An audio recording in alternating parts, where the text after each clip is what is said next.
I believe that the only excuse we have for being musicians is to make it differently. I don't want to roast you out, but do you think we could have the window up a little bit, the left one that? He is a kind of icon in the same way that James Dean is.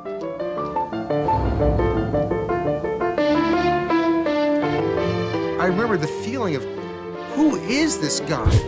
It's a machine. No, it's a human being.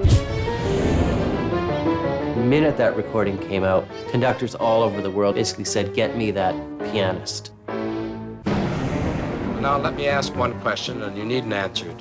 Glenn, everywhere you go, you have a special rug and a special chair, both of which look like something that fell off the back of a truck. Oh, it's a question of how far forward you sit on it. So often, when an individual is so heavily endowed with a particular kind of genius, these other kinds of personality aberrations come with that. But that's really what you're aiming to do, is to make people sit up on their seats from the first note and say, this is an event, this is a happening. Yes, Almost, a musical if you want it in one word, yes. He was such a quirky, strange kind of guy for a classical musician. Was he very romantic? Sort of. I felt Glenn was a bit like a glass house. If you threw stones at him, he would break.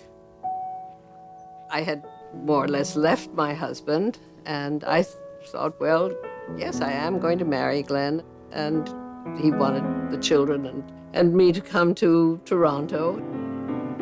The fact is that Glenn became someone I ended up loving, adoring, very kind and sweet to me, and very avuncular in the sense that he was my Uncle Glenn in a very real way. Why do people all over the world find themselves drawn to Gould? It's not just because he was a great player. It's because his life is itself a performance that people can't take their eyes away from.